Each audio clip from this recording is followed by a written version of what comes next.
Hemofilia, cuando la sangre no coagula. La hemofilia es una enfermedad genética que impide a la sangre coagular adecuadamente y por tanto se caracteriza por la aparición de hemorragias que en algunos casos pueden ser importantes y comprometer la vida de las personas afectadas. Se trata de un trastorno de la coagulación hereditario ligado al cromosoma X. Los cromosomas son estructuras que se encuentran dentro de las células y contienen material genético llamado ADN. Un gen es una unidad de información de ese ADN y contiene instrucciones que ordenan a las células cómo fabricar las proteínas necesarias para el buen funcionamiento del organismo. El cromosoma X contiene muchos genes, entre ellos algunos relacionados con la coagulación sanguínea. Por este motivo es la madre portadora del gen de la hemofilia, un gen defectuoso quien la transmite a sus hijos.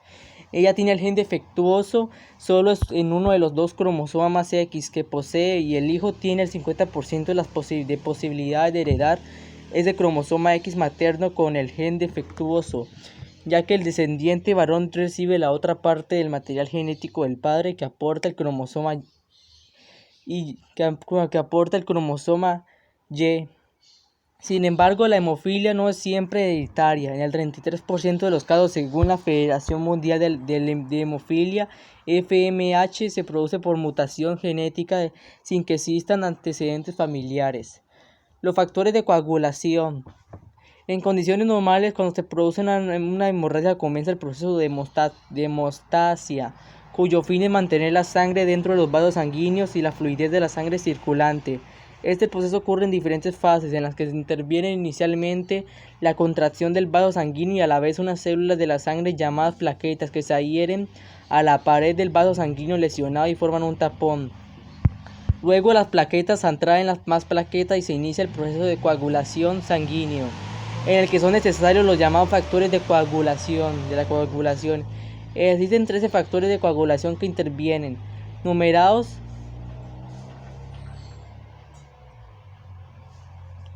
del 1 al 14, los niveles normales de factor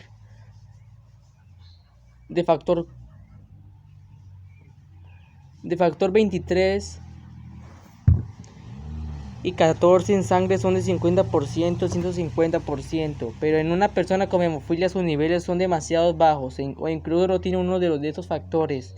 La gravedad de la hemofilia depende de los niveles de factor de coagulación presentes en sangre de la persona enferma. Este trastorno afecta a 1 de cada 10.000 nacidos en el mundo. Según las estimaciones de la Federación Mundial de la Hemofilia, FMH, hay aproximadamente 400.000 individuos con esta enfermedad. En España este trastorno afecta a entre 2.500 y 3.000 personas, según la Agencia Española de Medicamentos y Productos Sanitarios, AMPC. Hemofilia A, la más común. Existen dos tipos principales de hemofilia. Hemofilia A, también conocida como hemofilia clásica, consiste en la deficiencia de factor, representa entre el 80% y 85% de los casos. Hemofilia B, llamada también enfermedad de Christmas, implica una deficiencia del factor 11.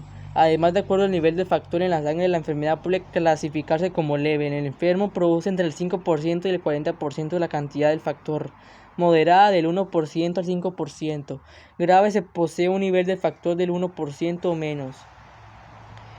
El síntoma más común de la hemofilia es la tendencia a las hemorragias, cuya frecuencia depende del nivel de los factores en la sangre y cuya gravedad viene acondicionada por el volumen del sangrado o por su localización en el organismo, entre otros aspectos.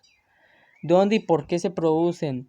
La mayor parte de las hemorragias que sufren los hemofílicos son internas, aunque no siempre son apreciables. Suelen producirse de forma más frecuente en las articulaciones bisagra, como la rodilla, el tobillo y el codo.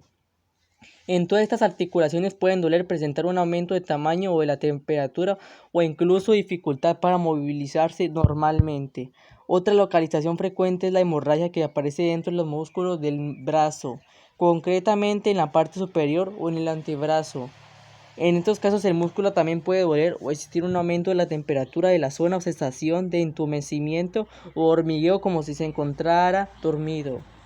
Si las hemorragias se producen en el interior del cráneo, el cuello, la garganta o el tracto digestivo, la vida del hemofílico puede llegar a estar en peligro. pero no siempre las hemorragias son internas, a veces se producen por un orificio natural del cuerpo, como la nariz, la boca o los oídos o a través de una herida. En cualquier caso, estas hemorragias pueden estar provocadas por un traumatismo o una intervención quirúrgica o también aparecer sin ningún motivo aparente de forma espontánea.